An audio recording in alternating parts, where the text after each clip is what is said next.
welcome, welcome to a special agenda. Thank you again, everyone that joined me in the room with a special agenda. And tonight we're going to be discussing something that, sorry guys, I'm having to adjust again.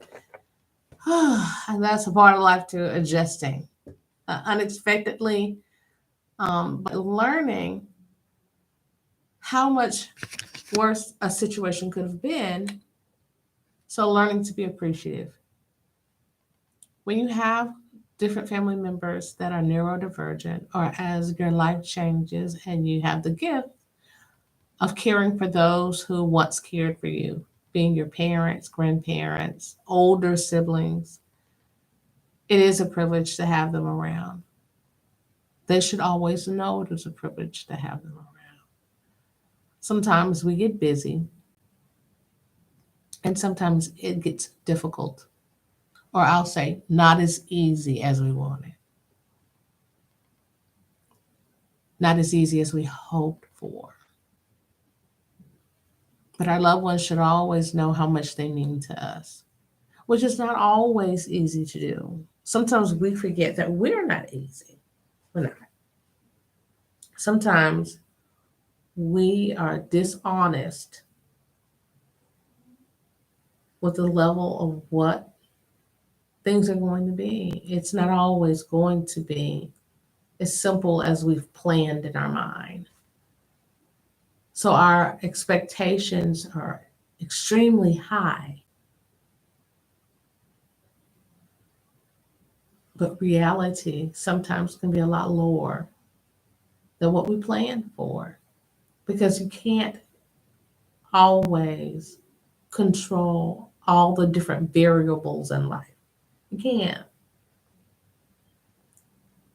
And it's not always going to be easy to control how you feel about it, because we are, as humans, emotional creatures. We are. But with that being said, we do have to try to manage everything in the best way that we can, which is as much dignity as grace as we can. That being said, for those that we love, we have to try to find the good in certain situations with their behaviors, with how they feel. It's not always easy. In this thing that we call life, it's not going to be always easy. We're not always going to make the right choices ourselves. So we have to give ourselves grace. We do. But we have to remember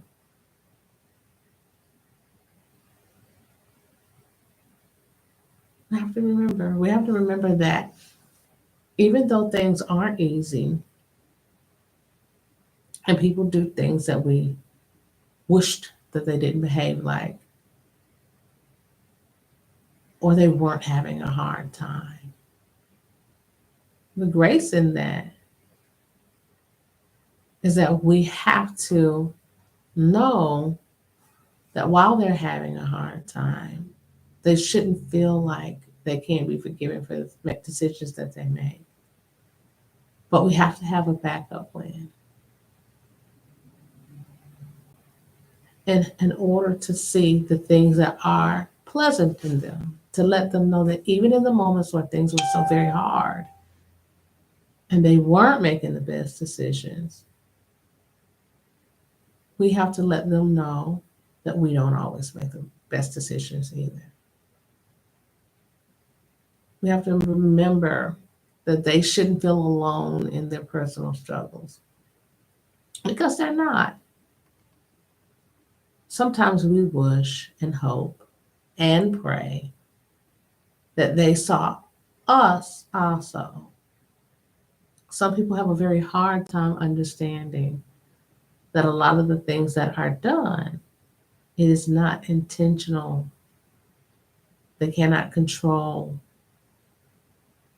everything that they feel and how they behave, because mental health issues are an illness in which you struggle to regulate your emotions. So even if they appear to be rational at one moment, they may not be in other things and or in other moments. But we should not forget that they still deserve praise. There are moments when we can praise, and we have to be careful that we're not spending all our time trying to correct and perfect everything that they're doing. See, one thing about the Bible is it's not a book that browbeats you. It is corrective with love. It is a corrective with grace. Nothing in the Bible is there to humiliate us. So if we're being honest, we have to be careful that that's not our purpose or our intent. Because, and we have to remember not to do it in a manner in which it implies that we feel like their behavior is a reflection on us. So lots of times when we get out in public with those who struggle with mental health issues, we internalize their behavior. Sometimes there are things that are directed at us, but lots of things that they do aren't. They're just things that they do that we are concerned that others are looking on as if it has something to do with us. They are with us. They are not us. Those two things are inherently different. See, recently, my daughter had had a couple of meltdowns based on some things that were said to her that were misunderstandings. If you know, you know. People who are on the spectrum, depends on where they are, most of them are fairly literal. But if explained, there are those who cognitively can comprehend your explanation if given with kindness, that that is not what you intended. There are those who get stuck on that, and that's called perseverating. And they will discuss it for 22 million years until you cry. So it has to be understood that there will be misunderstandings. And she had some. But there was a communication issue where she was trying to meet new people. And we had to allow her to learn to do it in a way that gave her dignity and grace. And know that we love her, even if it wasn't our personal decision, and just to protect her while she's doing it. And I think that that's something that a lot of us struggle with. There were others of people that were close to us that felt that she shouldn't bother other individuals when they're shopping or out and about. What I found when attempting to curb her, what we thought was overly introducing herself, not to one particular person, but to many individuals. She became the greeter in the store, in different locations we were at, and she just was insistent. And what I thought was interesting was when I was attempting to not bother other people, I was told by those individuals that basically I needed to mind my business and allow my daughter to do what she found to be necessary for her, that made her feel seen and heard and acknowledged. And they said, one person in particular told me that it was not only fine, but appreciated, particularly in a world where people don't usually greet you or introduce themselves. See, what I've had to learn is people know how to manage situations on their own when your children interact with them, if it's not in a negative way. We're so busy trying to perfect certain behaviors that we don't allow them to be seen in the light that they are, in the love and the kindness and the light that they are. We don't realize how hello from someone could make a difference in someone else's world by someone that we feel is bothering them.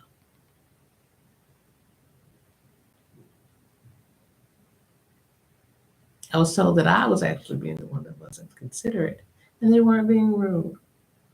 They would just remind me that she's important too. Sometimes we feel we're doing our very best, but we're crushing someone else by interrupting their interaction when they're not actually doing anything wrong. Everything won't look the same for them as it does for us. It won't. And they will eventually learn how to modify their behavior. I try to make sure that I was nearby. And if it appeared to be going in a direction where it might have been her getting agitated, that I would not interfere, but explain to her or move her along how things were going or what was necessary and that they were being kind. But oddly enough, the worst of what I thought was going to happen didn't happen. The only thing that happened was she actually enjoyed her day.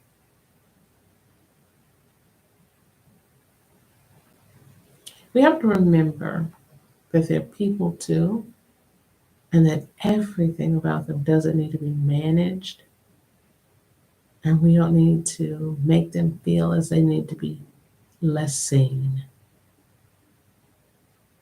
Or that the fact that they're doing it differently than us, or they're over communicating, is too much. Because oftentimes the only person it's too much for is us. We're so busy trying to control them in every way that forget to allow them the freedom that we take for granted is to be themselves. We forget that one rule that is so important in day-to-day life. And if applied, it would make life so much better, not just for us, for everyone, with everyone we interacted with, our loved ones, whether it be our siblings, our children, our co-workers, our mates, our friends, distant relatives, our neighbors. That is to do unto others as we wish for them to do unto us.